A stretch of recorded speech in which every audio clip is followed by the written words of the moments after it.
জামাত ইসলামের জন্য বা এই ধরনের যারা গণতন্ত্রের রাজনীতি করেন এরকম ইসলামপন্থী দলের জন্য বিজয় অর্জন এই গণতান্ত্রিক সিস্টেমে কোনো দিনই কেন সম্ভব নয়? কখনোই কোনো দিনই সম্ভব নয়। কেন? প্রথমত এখানে অলরেডি কয়েকটা বিষয়ের আপনারা আলোচনা করেছেন ফেসবুকে বিভিন্নভাবে, কিন্তু আমি দু একটা পয়েন্ট বলে দিই। তো আপনি বলবেন যে না, আপনারা শুধু হতাশার কথাই বলেন, তাহলে কাজের কথাও বলবো। শুধু হতাশার কথা বলবো যে গণতন্ত্র হারাম শিরক, এই বলে আপনাকে নিরাশ করে দেবো সেটা না। যারা গণতন্ত্রের রাজনীতি করতে চান তাদের জন্য পরামর্শ বা কাজের কথা থাকবে ইনশাল্লাহ। তো প্রথমত কেন সম্ভব নয়, দুটো পয়েন্টে আমি আলোচনা করতে চাই। এক নম্বর হচ্ছে কাল্ট ফিগার।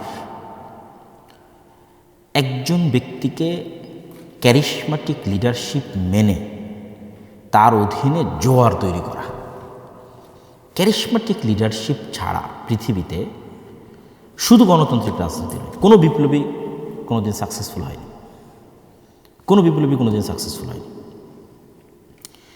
তো ক্যারিশমাটিক লিডারশিপ যার কাল্ট ফিগার, আপনারা যারা ফ্যাসিজমের বিরুদ্ধে বলেন তারা বলেন যে কোনো কাল্ট ফিগার যেন তৈরি না হয়, কিন্তু আসলে কাল্ট ফিগার তৈরি না করলে আপনি রাজনীতি করতে পারবেন না। তাহলে আওয়ামী লীগের জন্য কাল্ট ফিগার কি? শেখ মুজিবুর রহমান। তাকে অবিসংবাদিত নেতা বানিয়ে, তাকে মর্যাদার সর্বোচ্চ পর্যায়ে পৌঁছিয়ে, তার আদর্শে আদর্শিত হওয়ার প্রেরণা জাগরিত করে তার নামে রাজনীতি করা, একটা নির্দিষ্ট কাল্ট ফিগারের তৈরি করে তার অধীনে রাজনীতি করা। যারা বিএনপি রাজনীতি করে তাদের জন্য কাল্ট ফিগার শুধু একটা নয়, দুইটা।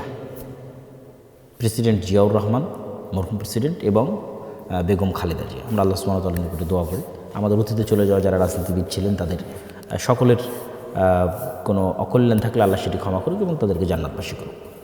তাদের বিষয়ে আমরা কল্যাণের ধারণা রাখি। তো তাদের দুইটা কাল্ট ফিগার, ফলত এই দুইটাকে তাকদিস করার মাধ্যমে তারা তাদের রাজনীতি পরিচালনা করে। এই জায়গায় অন্য ইসলামী দলের তো সমস্যা আছে। জামাত ইসলামের সবচেয়ে বড় সমস্যা হচ্ছে জামাত ইসলামের যে কাঠামো, এই কাঠামোতে কখনোই কাল্ট ফিগার তৈরি হওয়া সম্ভব নয়। কেন? এখানে ক্যাডার ভিত্তিক যোগ্যতার ভিত্তিতে এখানে রাজনীতি হয়। কেউ খুব ভালো এই জন্য তার ছেলে রাজনীতিতে আসবে, এরকম কোনো ব্যবস্থাপনা এখানে নাই। এটা একটা ভালো দিক, কিন্তু কাল্ট ফিগার তৈরি না হলে গণতান্ত্রিক রাজনীতিতে আপনি সাকসেসফুল হতে পারবেন না। একজন ক্যারিশমাটিক লিডার লাগবে।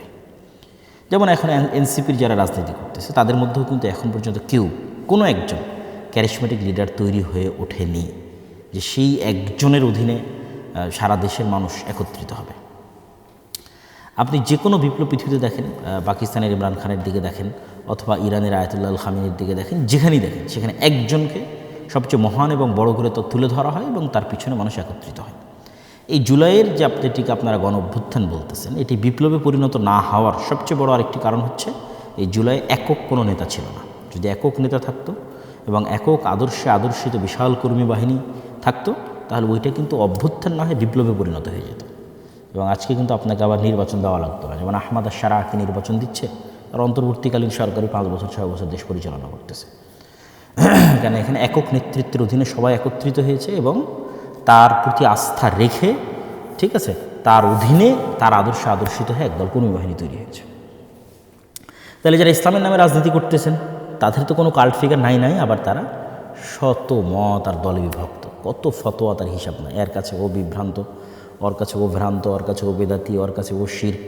এগুলোর মধ্যে অবশ্যই কিছু সত্যতা কিছু থাকবে না তা নয়, কিন্তু আমি সরাসরি আজকের আলোচনা কিন্তু আমি সরাসরি আপনাদের যে একজন ইসলামিক স্কলার সেই হিসেবে কিন্তু আলোচনা করতেছি না। আজকে বিশ্লেষণ করছি জাস্ট একজন গণতন্ত্রের রাজনীতির একজন কোর দেশের নাগরিক হিসেবে একটু বিশ্লেষণ করতেছি। দ্বিতীয় যেটি বড় বাধা যারা ইসলামের নামে রাজনীতি করছেন, তো ইসলামের নামে রাজনীতি করার প্রথম বাধা কি বললাম? যে আপনাদের কোনো কাল্ট ফিগার তৈরি হওয়া সম্ভব নয়, ঠিক আছে। জামাত ইসলামের নিজের ফ্রেমের কারণে সম্ভব নয়। আর ইসলামী দলগুলো সব বিভিন্ন মাযহাব, মতবাদ, আদর্শে একজনের কাছে আরেকজন কাফের, আরেকজনের কাছে আরেকজন শিরক, মুশরিক। ফলত এখানে কেউ একক নেতৃত্বের অধীনে এসে একত্রিত হবে সেটার কোনো পসিবিলিটি নাই বললেই চলে। আর ওই পসিবিলিটি যদি না থাকে কোনো দিন আপনি ক্ষমতায় যেতে পারবেন না। এটা just full stop, note down করে রাখবেন। যারাই আপনার ইসলামের নামে রাজনীতি করতেছেন, গণতান্ত্রিক করেন, অগণতান্ত্রিক করেন। 2 নাম্বার ডিপ স্টেট, যেটা আপনারা খুব ভালোভাবে এই 2026-এর ইলেকশনের পরে দেখলেন যে কারচুপি এবং ইঞ্জিনিয়ারিংয়ের মধ্যে যে ডিফারেন্স, যে পার্থক্যটা, যে কারচুপি মানে দিনের বেলায় গিয়ে ভোট কেন্দ্র দখল করা, ঠিক আছে, ভোট কেন্দ্র দখল করে জাল ব্যালট বাক্স ভরা, এটা হয়নি। কিন্তু ইঞ্জিনিয়ারিং, ফলাফল ঘোষণা ইঞ্জিনিয়ারিং। তো ডিপ স্টেট যে শুধু ফলাফল ঘোষণা ইঞ্জিনিয়ারিং করবে বিষয়টি কিন্তু সেরকম নয়। ডিপ স্টেট আরও বহু ক্ষেত্রে তাদের প্রভাব থাকে। ডিপ স্টেট মানে ছায়া রাষ্ট্র। ছায়া রাষ্ট্র যদি আপনি আরও ভালোভাবে বুঝতে চান তাহলে বুঝতে পারবেন যে ডক্টর ইউনূস কেন সাকসেসফুলি কাজ করতে পারেন।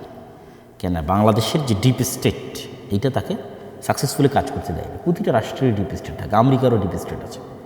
তো ওই ডিপ স্টেটের সক্ষতা শুধু জনসমর্থন দিয়ে হয় না।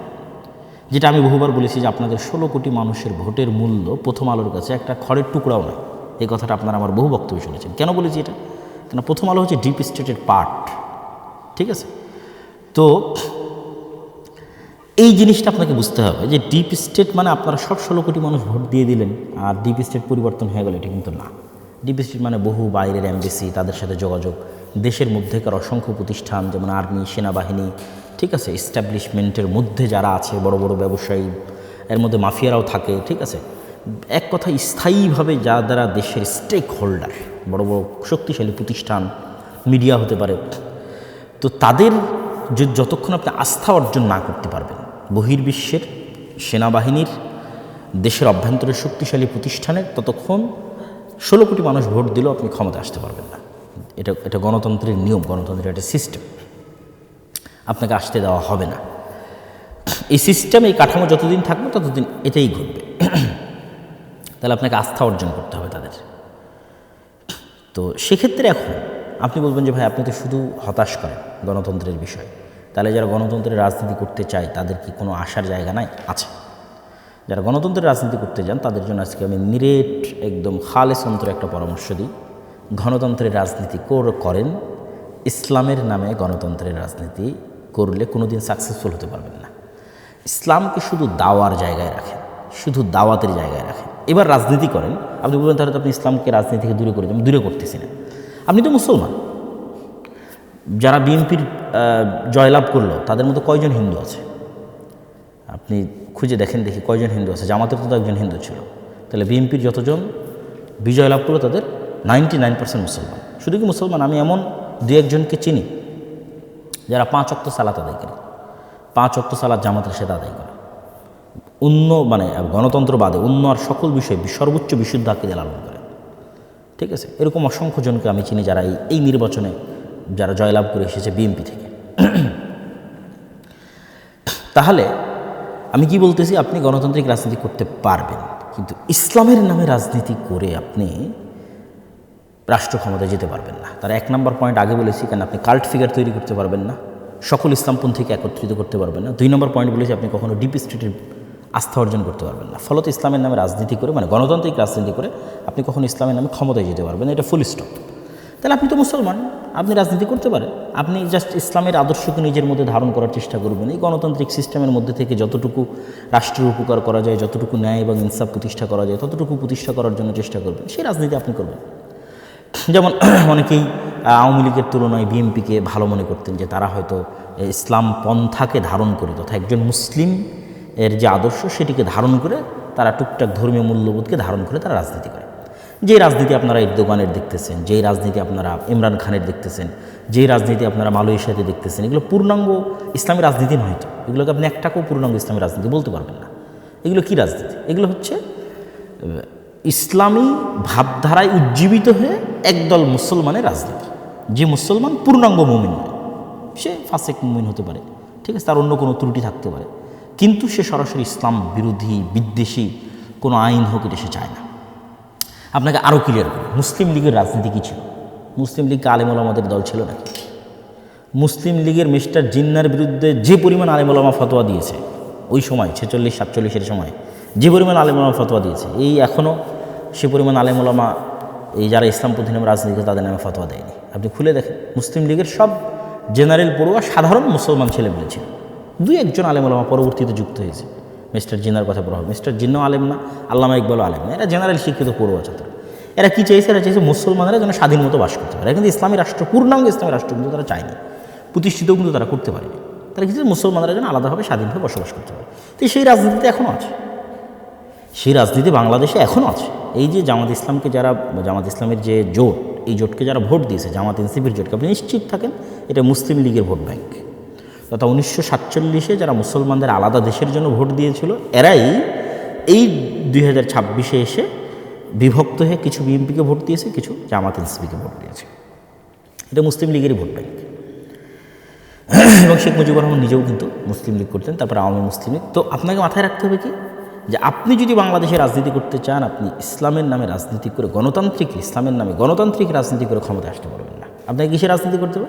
মুসলমানদের রাজনীতি করতে হবে। যে একজন মুসলমান, সে ইসলামের বিরুদ্ধে বিদ্বেষী কোনো কথাবার্তা বলবে না, সেই সিস্টেমকে, গণতন্ত্রের এই কুফরি সিস্টেমকে মেনে নিয়েই এর মধ্যে টুকটাক ভালো মানুষকে নিয়ে আসার জন্য চেষ্টা করবে, সেই রাজনীতি করবে। তা বলবেন তাহলে এই রাজনীতি কারা করবে?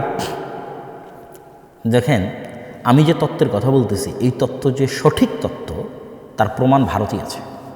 ভারতের RSS, শিবসেনা, বাজরাং দল, ঠিক আছে, এরা কিন্তু নিজেরা যেহেতু কট্টর উগ্র হিন্দুত্ববাদী বিশ্বাসী, ফলত তারা জানে যে কট্টর উগ্র হিন্দুত্ববাদ দিয়ে মানুষের ভোট নিয়ে তারা বিজয় অর্জন করে ক্ষমতায় আসতে পারবে না।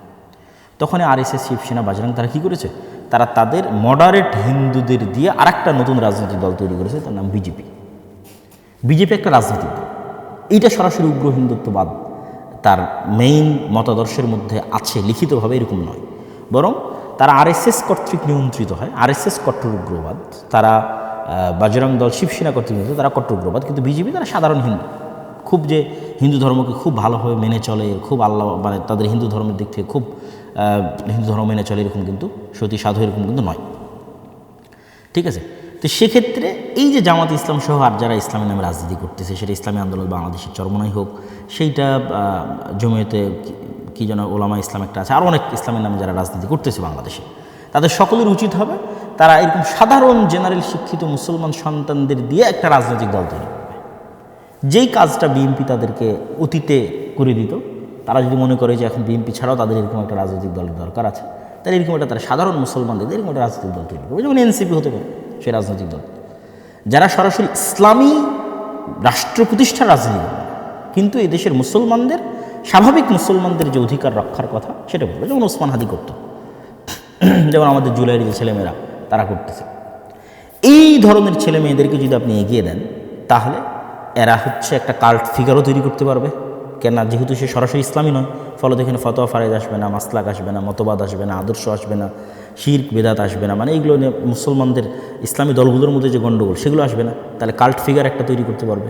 2 নম্বর, যেহেতু তারা সরাসরি ইসলামী নয়, মডারেট সাধারণ মুসলমান, সেহেতু তারা ডিপ স্টেটের আস্থা অর্জন করতে পারবে। ডিপ স্টেট যেগুলো নিয়ে অ্যালার্জেটিক, সেগুলোর বিষয়ে তারা টুকটাক ম্যানেজও করতে পারবে। ম্যানেজ করার মাধ্যমে তারা দেখা যাচ্ছে ক্ষমতায় যাবে। এবং আপনারা যে মন্দের ভালোটা চাচ্ছেন, যে মন্দের ভালো নিয়ে আপনারা গত 1 মাস যাবৎ ফেসবুকে একদম তোদবাড় করে ফেলেছেন, সেই মন্দের ভালোর একমাত্র সমাধান এটা। সেক্ষেত্রে যত ইসলামের নামে গণতান্ত্রিক রাজনৈতিক দল আছে, এদের সবকে তাদের রাজনীতি অফ করে দিয়ে দাওয়াতি কাজ করতে হবে। তারা দাওয়াতি ফিল্ড তৈরি করবে, সন্তান তৈরি করবে, প্রজন্ম তৈরি করবে।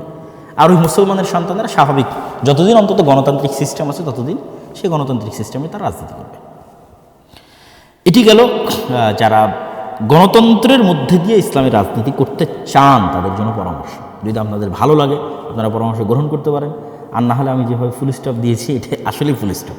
দেখেন, এই নির্বাচনেও জামাত ইসলাম কিন্তু চেষ্টা করেছে তার ইসলামী রাজনীতির খোলস থেকে বের হয়ে আসার, এটা ছাড়া তার কোনো উপায় ছিল না। মন্দিরে গেছে, তারপরে কত রকমের বক্তব্য, মূর্তি পূজার সাথে রোজার তুলনা, মানে একটা সেকুলার দলের মধ্যে যা যা অনুষঙ্গ থাকে তার সব কিছুই কিন্তু জামাত ইসলাম তার নিজের মধ্যে নিয়ে আসার জন্য কী করেছে? চেষ্টা করেছে। তাহলে কেন চেষ্টা করতেছে? সেটা অবশ্যই ডিপ স্টেটের আস্থা অর্জন করার জন্য, অবশ্যই সাধারণ জেনারেল শিক্ষিত মুসলমানদের আস্থা অর্জন করার জন্য। তাহলে আর ইসলামী দল রাখার কী দরকার? এই কথাটাই আমি বলতেছি, যে এই কাজগুলো যখন আপনি ইসলামের নামে করবেন তখন সেখানে ইসলামও কলুষিত হয়।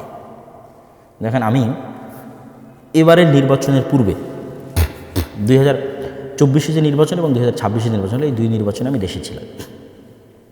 ইতিপূর্বে আর কোনো নির্বাচনে দেশে থাকার সুযোগ হয়নি। 2008 যেটা তত্ত্বাবধায়ক সরকার আমলে যে নির্বাচন হয়েছিল তখন দেশে ছিলাম, তখন একটু কম বুঝতাম। তো এবার এই 2 নির্বাচনে আমি বিভিন্ন নির্বাচনের যে তথ্য কেন্দ্র, বুথ, এগুলোতে আমি ঘোরার চেষ্টা করেছি। বিভিন্ন নির্বাচনী এলাকায় গত 5-10 দিন ঘোরার চেষ্টা করেছি। অসংখ্য যারা এমপি ক্যান্ডিডেট আছে, জামাত ইসলামের, বিএনপির অসংখ্য এমপি ক্যান্ডিডেটদের সাথে সাক্ষাৎ করেছি। আমার অবজারভেশন ভোট কেন্দ্র স্বাভাবিক একটা মানুষের ঘর থেকে অন্তত যাতায়াত খরচও যদি বলি, তাহলে অন্তত কোথাও 30 টাকার ভাড়ার দূরত্ব, কোথাও 40 টাকার, কোথাও 50 টাকার, যাদের বাড়ি একদম ভোট কেন্দ্রের পাশে তাদেরটা ভিন্ন, কিন্তু স্বাভাবিকভাবেই ভোট কেন্দ্র থেকে যারা মোটামুটি দূরত্বে আছে তাদের 30-40-50 টাকা ভাড়ার দূরত্ব। তা আমি অনেককে জিজ্ঞেস করলাম, ভাই আপনি কীভাবে যাচ্ছেন? তো অটোরিকশায় যাচ্ছে। অটোরিকশা কীভাবে পেলেন? তাহলে ওই দলের পক্ষ থেকে অটোরিকশা দেওয়া আছে। যাতায়াত খরচ? হ্যাঁ, যাতায়াত খরচ দেওয়া আছে। তাহলে এই যে বিশাল একটা মানুষকে যারা আপনাকে সাপোর্ট করে তাদেরকে ভোট কেন্দ্রে নিয়ে আমি অন্য কথা বাদ দিলাম, জাস্ট ভোট কেন্দ্রে নিয়ে যাওয়ার জন্য কেন মানুষ ফ্রিতে ভোট দিতে যাবে? কত কোটি মানুষ ভোট দিয়েছে আপনি দেখেন দেখি, 12 কোটি মানুষের। আমার আব্বা আম্মা জীবনে কোনো দিন ভোট কেন্দ্রে যায়নি, তারা এটাকে ফেতনা মনে করে এই ভোট কেন্দ্রে যাওয়াকে। এরকম হাজার হাজার লক্ষ লক্ষ মানুষের যারা জীবনে কোনো দিন ভোট কেন্দ্রে যায়নি, তাহলে মানুষ নিজের খায়ে নিজের খরচ করে কেন ভোট কেন্দ্রে যাবে? কেউ যাবে না। তাহলে এই যে যত মানুষ ভোট কেন্দ্রে গেছে এদের অধিকাংশ মানুষই, অন্তত আমি গ্রামগঞ্জের লেভেলে বলতেছি, শহরে ঢাকা শহরের দিকে আমি ছিলাম না, গ্রামগঞ্জের লেভেলে বলছি, তাদেরকে যাতায়াত খরচ দেওয়া হয়েছে, তাদেরকে গাড়ি ভাড়া দেওয়া হয়েছে, তাদের জন্য আলাদা অটো রিজার্ভ করা হয়েছে, সেগুলোতে করে তারা ভোট কেন্দ্রে গেছে। তাহলে একটা নির্বাচনে কী পরিমাণ টাকার লেনদেনের প্রয়োজন হয় একটা নির্বাচনে জয় অর্জনের জন্য, এটা একমাত্র যারা রাজনৈতিক দল করে গণতান্ত্রিক তারাই জানে। আপনি টাকা ছাড়া জনগণকে ভোট কেন্দ্রে নিয়ে যেতে পারবেন না এবং অন্যের তুলনায় বিজয় অর্জন করতে পারবেন না। মানে জাস্ট ভোট গণনা পরে মানে ইঞ্জিনিয়ারিং থামানোর জন্য ডিপ স্টেটের আস্থা অর্জনের পরের কথা বলছে, জাস্ট ভোট আর ভোট কেন্দ্রে যাবে, এটা আপনি টাকা ছাড়া করতে পারবেন না। আল্লাহু আলাম এই ভোটে কত হাজার কোটি টাকা খরচ হয়েছে, 2-3 হাজার কোটি টাকার নিচে অবশ্যই নয়। তাহলে আপনি ইসলামের নামে রাজনীতি করে একটা মানুষকে টাকা দিতে পারবেন? পারবেন না। যদি দেন তাহলে তো আপনার ইসলামী যে আদর্শের কথা বলছেন সত্য ন্যায় সেটা তো থাকলো না, তাই না?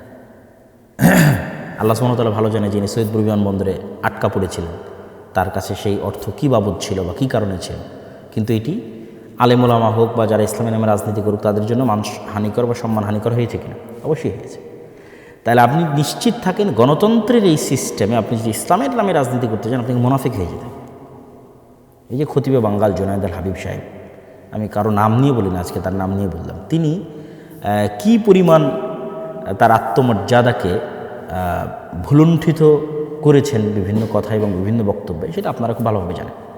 তাহলে এই পরিমাণ আত্মমর্যাদাকে ভুলুণ্ঠিত না করলে, এই পরিমাণ মানে যে কথা, যেটা আমি আমার পুরো কথায় তুলে ধরতে চাচ্ছি আর কি, যে এক কথায় আপনি গণতান্ত্রিক সিস্টেমের সাথে রাজনীতি করতে গেলে আপনাকে মুনাফিকের পথ অবলম্বন করতে হবে, আপনি জিততে পারবেন না। তাহলে কেন ইসলামের নামে এই কাজটা করবেন? এবং ইসলামের নামে যদি কাজটা করেন তবু জিততে পারবেন না। কেন বলেছি? ওই আগের দুটো পয়েন্ট, কাল্ট ফিগার তৈরি করতে পারবেন না, ডিপ স্টেট রাস্তা অর্জন করতে পারবেন না। তাহলে কী করতে হবে? ইসলামকে আপনি দাওয়াতের জায়গায় রাখেন, আর সাধারণ মুসলমানের সন্তানদের দিয়ে দেন, যারা জেনারেল শিক্ষিত স্বাভাবিক তাদেরকে দিয়ে দেন এই রাজনীতির ময়দানে, তারা রাজনীতি করুক, তাদেরকে আপনারা পিছন থেকে সাপোর্ট দিতে পারেন। আরও একটা কথা বলি, ইসলামের নামে রাজনীতি করার আর একটা ক্ষতির দিক আপনাকে বলি। আপনারা আমার সাথে যে কোনোভাবে দ্বিমত করতে পারেন, আমি জাস্ট ওপেন খোলামেলা মনের কথা আপনাদের সাথে তুলে ধরতেছি। ইসলামের নামে গণতান্ত্রিক রাজনীতি করার একটা ক্ষতিকর দিক হচ্ছে মুসলমানদের কাছে ইসলামকে শত্রু বানানো হয়। গত 17 বছর যেমন আওয়ামী লীগ সরকার যে কোনো দাড়ি টুপি দেখলে মনে করতো যে মনে হয় আমার শত্রু, যে হয়তো রাজাকার অথবা জামাত অথবা শিবির, ঠিক আছে। এখন বিএনপি সরকারও যে ক্ষমতায় আসতেছে সেও মনে করবে, যে কোনো দাড়ি টুপিকে দেখলে তার অন্তরে কাজ করবে যে এই মনে হয় জামাত, এ মনে হয়, যেমন উনি তো বলেইছেন যে গুপ্ত, ঠিক আছে, এটা তার অন্তরে কাজ করবে, অথচ সে কিন্তু মুসলমান। তথা পুরো বিএনপিতে যারা আছে তারা সবাই মুসলমান। তাহলে বিএনপির এই সমস্ত মুসলমান নেতাদেরকে আমরা ইসলামের শত্রু বানিয়ে দিলাম। আমরা যদি ইসলামের নামে রাজনীতি না করে স্বাভাবিক রাজনীতি করতাম, তাহলে কিন্তু শুধু মুসলমানদের রাজনীতি করতাম, তাহলে কিন্তু ইসলামকে শত্রু বানানো হতো না। যে কোনো দাড়ি টুপিওয়ালা মানুষকে দেখলে কিন্তু তারা শত্রু মনে করতো না। আমরা যদি দাওয়াতের মাঠে থাকতাম এবং সাপোর্ট দিতাম, এরকম কোনো একটা দল তৈরি করে দিতাম, যেমন আমি উদাহরণ দিয়েছি বিজেপি এবং আরএসএসের, যেমন আমি উদাহরণ দিয়েছি যে এখনকার ইসলামী রাজনৈতিক দলগুলো পারে এনসিপিকে সামনের দিকে এগিয়ে দিতে, যে বাবা তোমরাই রাজনীতি করো, আমরা দাওয়াত দিয়ে ফিল্ড তৈরি করে দেবো, তোমাদেরকে সকল প্রকার সাপোর্ট দেবো, রাজনীতি তোমরা। এনসিপির ছেলেদের কথা বলতে পারেন আপনারা। তো এইগুলো আপনাদের জন্য পরামর্শ। ইসলামের নামে রাজনীতি করতে গিয়ে আমরা মুসলমানদের কাছেই ইসলামকে শত্রু বানিয়ে ফেলতেছি, এটার একটা দীর্ঘমেয়াদী ক্ষতিকর প্রভাব আছে। তাহলে আমি যারা গণতন্ত্রের রাজনীতি করে তাদেরকে আমি হতাশ করছি না, কিন্তু তাদেরকে সমাধানও দিচ্ছি। এবার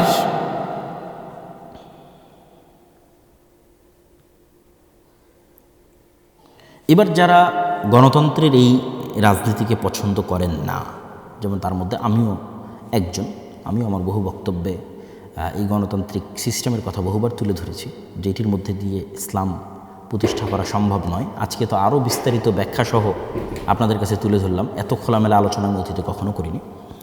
বিএনপির ভাইদের জন্য আমার কিছু নসিহা আছে, এবং যারা গণতন্ত্রের বাইরে গিয়ে ইসলাম প্রতিষ্ঠা করতে চান তাদের জন্য নসিহা আছে। তো যেহেতু এতক্ষণ যেহেতু একটু সরাসরি একদম পলিটিক্যাল আলোচনা করছি, আমি যেন বিএনপির ভাইদের জন্য নসিহাতে আমার বক্তব্য শেষ করি। আমি মনে করি যে বিএনপির ভাইরাও তারাও মুসলমান, এবং তাদের সাথে আমাদের আন্তরিক হওয়া উচিত। তাদের সাথে আমাদের, যারা ইসলামের নামে রাজনীতি করছেন, যারা মুসলমানদের রাজনীতি করছেন, তাদের শত্রুতাপূর্ণ যে মনোভাব, এটা দিন শেষে আমাদের ইসলামকে ক্ষতিগ্রস্ত করবে। তাহলে কী করা উচিত? সৎ উপদেশ এবং দোয়া। এই কথা আমরা আগেও বলেছি এবং এখনও বলছি। এবং এই সৎ উপদেশ এবং দোয়ার জায়গা থেকে বিএনপির যারা দায়িত্বশীল, যারা নেতৃস্থানীয় আছেন, তারেক রহমান সাহেবের সাথে আমার যখন দেখা হয়েছিল, তখনও আমি তার কাছে এই কথাগুলো তুলে ধরেছিলাম। আজকেও আমি একটি কথা বলে বিএনপির ভাইদের শেষ করব, তাদের প্রতি নসিহা। সেটি হচ্ছে বিভাজনের রাজনীতি না করা। গণতন্ত্রের রাজনীতির একটা বড় অনুষঙ্গ হচ্ছে বিভাজনের রাজনীতি। আর বাংলাদেশের, ভারতের রাজনৈতিক বয়ান হচ্ছে মুক্তিযোদ্ধা বনাম রাজাকার।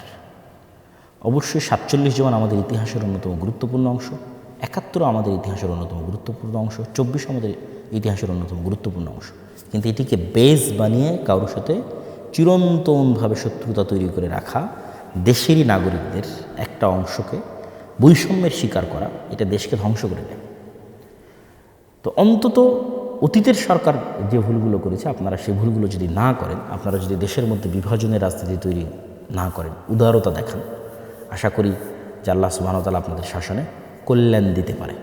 জুলম না হলে, বিভাজনের রাজনীতি তৈরি না হলে আল্লাহ সুবহানাহু ওয়া তাআলা এটির মধ্যে বরকত দিতে পারে। তো এই ছোট্ট আপনাদের জন্য পরামর্শ যে যারা আপনারা বিজয়ী হয়েছেন, তারা অবশ্যই পরাজিতদের প্রতি ইনসাফ করবেন। যেটা ওসমান হাদিও বলতো যে আমি আমার শত্রুর সাথেও ইনসাফ করতে চাই। তাহলেই দেখবেন একটি উন্নত মানের চমৎকার একটি ইনসাফের বাংলাদেশ আমরা তৈরি করতে পারছি। এই আশা আমরা আপনাদের কাছে রাখি, এবং আমাদের এই কল্যাণকামিতাও থাকবে। আলহামদুলিল্লাহ, আমরা ব্যক্তিগতভাবে আমরা কখনো না কোনো রাজনৈতিক দলের পক্ষে অবস্থান নিয়েছি, না কোনো রাজনৈতিক দলের বিপক্ষে অবস্থান নিয়েছি।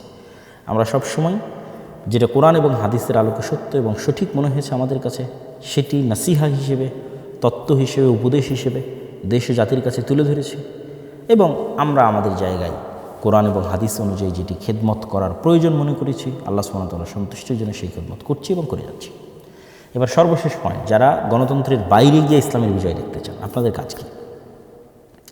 আপনাদের সবচেয়ে বড় কাজ, এটা আমি আমার বহু বক্তব্যে বলেছি এবং আজকেও বলছি, আমার এই কথা কখনো চেঞ্জ হবে না, যে ইমান বিল গায়েবে ইয়াকিন, পরকালে চরম লেভেলের আস্থা এবং বিশ্বাস, ন্যায়পরায়ণতার চর্চা ছোটোবেলা থেকেই, একদম ঘর থেকেই, সমাজ এবং পরিবার থেকেই ন্যায়পরায়ণতার চর্চা তৈরি করা এবং শুরু করা। এবং 3 নাম্বার, শক্তিশালী প্রতিষ্ঠান। যেমন এই যে নির্বাচনের সময় দেখলেন যে যারা জামাত এনসিপি জোটে ছিল, তাদের কি হাহাকার, যে তাদের কোনো পত্রিকা নাই, তাদের কোনো নিউজ চ্যানেল নাই, তাদের কোনো নিউজ পেপার নাই, ঠিক আছে, জাস্ট ফেসবুকে কয়েকটা হাতে গোনা পেজ। তাহলে শক্তিশালী প্রতিষ্ঠানের কিন্তু অভাব আছে। তো ওসমান হাদি বলতো যে জীবন দেওয়া অনেক সহজ, কিন্তু বাস্তবে কোনো কিছু করা এটা কঠিন। আমাদের করার লোক লাগবে, জ্ঞান অর্জনের লোক লাগবে, প্রজন্ম তৈরি করার লোক লাগবে। আর যারা গণতন্ত্রের বাইরে গিয়ে ইসলাম প্রতিষ্ঠা করতে চান, তাদের জন্য আমার কথা হচ্ছে, কোনো কিছুর পরিপূর্ণ ধ্বংস ছাড়া কোনো কিছুর পরিপূর্ণ উত্থান হয় না। আমি বিল্ডিংটা রেখে দিয়ে এখানে আরেকটা নতুন বিল্ডিং, যেটা এর সাথে যায় না, নতুন ভিন্ন ডিজাইন কেমনে বানাবো বলেন? আমি এই বিল্ডিংয়ের ডিজাইন রেখে এখানে প্লাস্টার করতে পারি। এখানে যদি সম্পূর্ণ ভিন্ন ডিজাইনের একটা বিল্ডিং বানাতে চাই, তাহলে আগের ডিজাইনটা ভেঙে ফেলতে হবে, কিছু করার নেই। তাহলে গণতন্ত্রের পূর্ণাঙ্গ পতন ছাড়া, আপনারা যারা পূর্ণাঙ্গ ইসলাম চান, আপনাদের এটা সম্ভব নয়। এই জন্য আমি বলেছি যে 36শে জুলাই গণতন্ত্রের পতন ঠেকানো হয়েছে। এটা আমাদের কাছে মনে হয়েছে শেখ হাসিনার পতন, জি না, শেখ হাসিনার পতন না, শেখ হাসিনাকে সরিয়ে ফেলার মাধ্যমে গণতন্ত্রের পতন ঠেকানো হয়েছে। কেন, তখন যদি শেখ হাসিনা থাকতো এবং আর্মি যদি অস্ত্র উঠাতো, তাহলে ওই দিন গণতন্ত্র ডেড বডি হয়ে যেত, অলরেডি আইসিইউতে ছিল, পরিপূর্ণরূপে মারা যেত। বাংলাদেশে একটা গৃহযুদ্ধ তৈরি হতো। সেই গৃহযুদ্ধের পরে আপনি দেখতেন যেখানে পূর্ণাঙ্গ ইসলাম প্রতিষ্ঠা হয়েছে। তো পূর্ণাঙ্গ পতন ছাড়া পূর্ণাঙ্গ উত্থান হয়। তখন তা আপনি বলবেন যে তাহলে কি আমরা নিজে থেকে পূর্ণাঙ্গ পতন করব? জি না। ইসলামে সবসময় মানুষের যান, জীবন এবং মালের নিরাপত্তা সর্বাগ্রে। এটির উপরে ইসলামে কিছুই নেই, মানুষের জীবনের চাইতে আর কিছু নাই উপরে। তাহলে মানুষের যান, জীবন এবং মালের নিরাপত্তার জন্য আপনাকে আপনার যে কাজটা, আপনার জায়গার যে কাজটা সেটা করে যেতে হবে। আপনার জায়গার কাজ কি? ঈমান বিল গায়বে ইয়াকিন তৈরি করা, পরকালে আস্থা তৈরি করা, ন্যায়পরায়ণতার চর্চা একদম ঘর থেকে শুরু করা, বোনকে সম্পত্তি ঠিকভাবে দিচ্ছেন কিনা, আশেপাশে কেউ অন্যায় করলে প্রতিবাদ করা। আমরা তো প্রতিবাদ করি না, আমরা আল আমরু বিল মারুফ আন নাহি আনিল মুনকার করি না। আল আমরু বিল মারুফ আন নাহি আনিল মুনকারের চর্চা বাড়ানো, একদম গ্রামগঞ্জ লেভেল থেকে আল আমরু বিল মারুফ আন নাহি আনিল মুনকারের চর্চা বাড়ানো এবং শক্তিশালী প্রতিষ্ঠান তৈরি করা, আর অপেক্ষায় থাকা যে কবে এই গণতন্ত্রের কাঠামোর পতন ঘটবে। আমি আমার বহু বক্তব্য বলেছি, যেহেতু গণতন্ত্র পূর্ণাঙ্গ ন্যায় বিচার দিতে পারবে না, সেহেতু গণতন্ত্রের একদিন পতন হবে। এটা আপনাকে পতন করতে হবে, এটা বাই ডিফল্ট বাই নেচার পতন হবে, কেননা সে ইনসাফ দিতে পারবে না, তার কাঠামোর মধ্যে নাই যে সে ইনসাফ দেবে। ফলত যেহেতু সে ইনসাফ দিবে না, মাজলুম তো জুলমের বিরুদ্ধে আওয়াজ উঠাবে। তখন এরকম 36শে জুলাই এমনি আবার 15-20 বছর পর আপনি দেখবেন যে আবার হচ্ছে 34শে জুলাই, 30 বছর পর আপনি আবার দেখবেন যদি হায়াতে বেঁচে থাকেন যেরকম 36শে জুলাই হচ্ছে। কেন? এই কাঠামো আপনাকে ন্যায় বিচার দিতে পারবে না। এই কাঠামো ন্যায় বিচার না দিতে পারলে জুলুম হবে। জুলুম হলে কী হলে মানুষ জুলুমের বিরুদ্ধে আওয়াজ উঠাবে, জুলুমের বিরুদ্ধে আওয়াজ উঠালে আবার কী হবে? আবার এরকম 36শে জুলাই হবে। কিন্তু এই রকম পরবর্তী 36শে জুলাই যেন আপনার একটা কাল্ট ফিগার থাকে, একক নেতা থাকে, যার অধীনে সবাই কর্মী হিসেবে, যার অধীনে তারা একত্রিত, তাহলে তখন কী হবে? তখন আপনি পূর্ণাঙ্গ বিপ্লব প্রতিষ্ঠা করে ফেলতে পারবেন, আদারওয়াইজ পারবেন না। তাহলে সেক্ষেত্রে আমি কী বললাম যে গণতন্ত্রের যে পূর্ণাঙ্গ পতন এটা আল্লাহর পক্ষ থেকেই হবে, এমনি হবে। কীভাবে হবে? এটা আল্লাহ সুবহানাহু ওয়া তাআলা ভালো জানেন। যেমন ধরেন আমেরিকার যে বিশাল সাম্রাজ্য, আল্লাহ সুবহানাহু ওয়া তাআলা বলেছেন যে আল্লাহ সুবহানাহু ওয়া তাআলা যদি একদল মানুষকে তার একদল মানুষের পতন না করাতেন, আল্লাহ দাফাল্লাহি নাস বা'দাহুম বিবা'দ, তাহলে পৃথিবীতে জুলুমের কারণে মানুষ অস্থির হতো। আজকেও যদি ফেরাউন জীবিত থাকতো কী হতো বলেন তো? আপনি বলেন যে 5000 বছর হয়ে গেছে, ফেরাউন এখনও জীবিত আছে, তাহলে আজকে আমাদের অবস্থা কী হতো? এটা আল্লাহ করেননি, ফেরাউনকে আল্লাহ ধ্বংস করে দিয়েছে মানুষকে বাঁচানোর জন্য। তো এইরকম সুপার পাওয়ার আজকে আমেরিকা আছে, তার আগে সুপার পাওয়ার রাশিয়া ছিল, তার আগে আর কেউ ছিল, ইংল্যান্ড সুপার পাওয়ার ছিল, ইংল্যান্ড চলে গেছে, রাশিয়া চলে গেছে, আমেরিকা চলে গেছে, আমেরিকাও যাবে একদিন। তাহলে এরকম সুপার পাওয়ারের পতন হবে। যখন দেখবেন যে আমেরিকার সুপার পাওয়ারের পতন হচ্ছে, কীভাবে হবে? এটা আল্লাহ সুবহানাহু ওয়া তাআলা জানেন। কে জানতো রাশিয়া ইউক্রেন যুদ্ধ এত দীর্ঘায়িত হবে? কে জানতো? কেউ জানতো না। এই রাশিয়া ইউক্রেন যুদ্ধ এত দীর্ঘায়িত হওয়ার কারণে তো সিরিয়াতে আহমাদ সারা বিজয়ী হয়েছে। এই রাশিয়া ইউক্রেন এত যুদ্ধ দীর্ঘায়িত হওয়ার কারণে তো আফগানিস্তানে তালেবানরা ক্ষমতা আসতে পেরেছে। যদি এই রাশিয়া ইউক্রেন যুদ্ধ না হতো এরা জীবনও পারত না, বুঝলেন? এগুলো আল্লাহর পক্ষ থেকে হয়। তো এরকম কোনো এক ছোট্ট অজুহাতে দেখবেন এই যে অ্যাপস্টাইন ফাইল, যেটা আমি তো বলি যে এটা আমেরিকার অধপতনের শুরু। আল্লাহ বড় বড় পরাজয়গুলো দেন ছোট্ট ছোট্ট জিনিস দিয়ে, অতি ছোট্ট, আপনি বুঝবেন না যে কোন ক্ষুদ্র জিনিস থেকে পরাজয় শুরু। আমেরিকার অধপতন মানেই তো গণতন্ত্রের অধপতন ভাই। আজকে আমেরিকার পতন হবে, কালকে সব জায়গাতে গণতন্ত্র গায়েব হয়ে যাবে, এটাই নিয়ম। যে যে আদর্শের ধারক ও বাহক, তার পতনের সাথে সাথে সে আদর্শ গায়েব হয়ে যায়। তাহলে আপনাকে কী করতে হবে? আপনাকে প্রস্তুতি নিতে হবে, ওই দিন আসার অপেক্ষায় থাকতে হবে। আপনার প্রস্তুতি হবে ঈমান বিল গায়বে ইয়াকিন, আপনার প্রস্তুতি হবে পরকালে আস্থা, আপনার প্রস্তুতি হবে ন্যায়পরায়ণতার চর্চা। কেন? ন্যায়পরায়ণতার চর্চার মাধ্যমে নেতা তৈরি হয়, আদারওয়াইজ নেতা তৈরি হয় না। ন্যায়পরায়ণতার চর্চা যদি আমি না করি, ধরেন আমি যদি না করি, আমিও নেতা না। এটা হলো সিম্পল কথা, যে তার মানে আমি বলতেছি মানে যে আমি নেতা তা না। কিন্তু আমি যদি ন্যায়পরায়ণতার চর্চা না করি, আমিও নেতা না। যে ন্যায়পরায়ণতার চর্চা করবে সেই নেতা হবে। বহু ছোট্ট কুড়ে ঘর থেকে এসে নেতা হয়ে যেতে পারে, কোনো গ্যারেন্টি নেই কে কোথায় থেকে এসে কীভাবে নেতা হবে। ন্যায়ের চর্চা করতে গিয়ে নেতা তৈরি হবে, অন্যায়ের প্রতিবাদ করতে গিয়ে নেতা তৈরি হবে। এটি স্বাভাবিক এবং সিম্পল রুলস নেতা তৈরি হওয়ার। তাই ঈমান বিল গায়বে ইয়াকিন, পরকালে আস্থা, ন্যায়পরায়ণতার চর্চা, শক্তিশালী প্রতিষ্ঠান, আর অপেক্ষা কবে এই গণতন্ত্রের পূর্ণাঙ্গ পতন হয়। যেদিন গণতন্ত্রের পূর্ণাঙ্গ পতন হবে সেদিন যদি আপনি প্রস্তুত থাকেন, যেমন 36শে জুলাই আপনি প্রস্তুত ছিলেন না, যদি আপনার প্রস্তুত থাকেন পূর্ণাঙ্গ ইসলাম প্রতিষ্ঠা হয়ে যাবে। আর যদি প্রস্তুত না থাকেন তাহলে তো এটার জন্য আপনি নিজেই দায়ী। তাহলে ইমিডিয়েট রেজাল্টের আশা বাদ দিতে হবে, ইমিডিয়েট উত্তেজনা বাদ দিতে হবে, বিশাল দীর্ঘমেয়াদী 30 বছরের প্ল্যান করে প্রস্তুতি নিতে হবে। তো আশা করি আমি নির্বাচন পরবর্তী যে পর্যালোচনা ছিল সেই পর্যালোচনায় আমি সকলের জন্য আজকে নাসিহা দিয়েছি, একদম শতভাগ আমার হৃদয়কে পরিষ্কার করে, কারো প্রতি চুল পরিমাণ পক্ষপাতিত্ব না রেখে। আলহামদুলিল্লাহ, আল্লাহে আল্লাহর কসম, কারো প্রতি চুল পরিমাণ পক্ষপাতিত্ব নাই। যারা আমাদের সম্পর্কে জানেন এবং বুঝেন তারাও খুব ভালোভাবে জানেন। তো আমি সম্পূর্ণ শতভাগ ন্যায় এবং ইনসাফের সাথে জামাত ইসলাম, ইসলামী আন্দোলন চরমনায়, যারা ইসলামের নামে গণতন্ত্রের রাজনীতি করে তারা, এনসিপি ছাত্ররা, তারপরে বিএনপি এবং সর্বোপরি যারা গণতন্ত্রের বাইরে গিয়ে ইসলামে বিজয় চান, তাদের সকলের জন্য তাত্ত্বিক বলেন, বাস্তব বলেন, সকল ধরনের পরামর্শ আপনাদের জন্য দিয়েছি। আল্লাহ সুবহানাহু ওয়া তাআলা আমাদের দেশকে শান্তি শৃঙ্খলায় পরিপূর্ণ করে দিক, আমাদের এই জাতিকে আল্লাহ সুবহানাহু ওয়া তাআলা রক্ষা করুক। এই দেশের মানুষ বহু রক্ত দিয়েছে, বহু রক্ত। সেই মোগলদের পূর্বের আমল থেকে এখানে স্বাধীন সুলতানি শাসন আমলের জন্য লড়াই হতো। বাঙালিরা স্বাধীনতা প্রিয় জাতি, তারা বিদ্রোহী জাতি। শাসন করতে পারুক আর না পারুক, নিজেদের শাসন ধরে রাখতে পারুক আর না পারুক, আরেকজনকে উল্টায় ফেলতে খুব পারে, মানে বিদ্রোহী হিসেবে তারা খুব বিখ্যাত। ওই দিল্লির সুলতানরাও তাদের কোনোদিন কন্ট্রোলে রাখতে পারতো না। এই যে 12 ভূঁইয়া, এরা কিন্তু বিদ্রোহী, ঠিক আছে, মুঘলের বিরুদ্ধে এরা যুদ্ধ করেছে। তো বাঙালিদের একটা ভালো গুণ আছে, আল্লাহ সুবহানাহু ওয়া তাআলা আশা করি যে বাংলাদেশ এবং বাংলাদেশের এই মাটি যেখানে হাজার হাজার শহীদের রক্ত আছে, এটিকে আল্লাহ সুবহানাহু ওয়া তাআলা কখনোই মুশরিকদের পদানত করবেন না, অধীনস্থ করবেন না। এটি আল্লাহর কাছে চাওয়া এবং দোয়া, আমাদের পরবর্তী প্রজন্ম যেন মুশরিকদের গোলাম না হয়, এটি আল্লাহ সুবহানাহু ওয়া তাআলার কাছে কামনা। সেই ব্যবস্থা যেন আল্লাহ সুবহানাহু ওয়া তাআলা করে দেন, সেই ব্যবস্থা করার তৌফিক যেন আল্লাহ সুবহানাহু ওয়া তাআলা আমাদের দান করেন। আল্লাহুম্মা আমিন। ওয়া আখিরু দাওয়ানা আলহামদুলিল্লাহি রাব্বিল আলামিন। আসসালামু আলাইকুম ওয়া রাহমাতুল্লাহি ওয়া বারাকাতুহু।